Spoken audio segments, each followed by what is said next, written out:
katatapos lamang po ng aming peace covenant signing na kung saan po ang ating butihing mayor na si Honorable Alin Arcillas ay sinuportahan po ito. Lahat po ng mga kandidato ay nakiisa po dito and nanumpa na itataguyod nila yung katahimikan sa panahon ng eleksyon. And pinapaigtin din po siyempre namin yung kampanya namin against these farms. Hinikayat po namin yung mga kandidato na may baril na safekeeping muna for the meantime. Hindi naman nila kailangan yun sakali. As a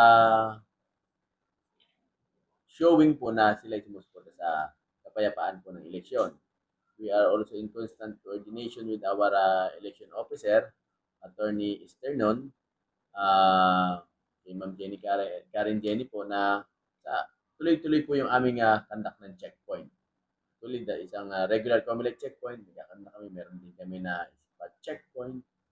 And lastly, on the directive, of course, of our regional director and our regional director, General Gases, and our provincial director, si Police Colonel Pusitar, nagkakandak po kami ng tuloy-tuloy na threat assessment po sa mga kandidato.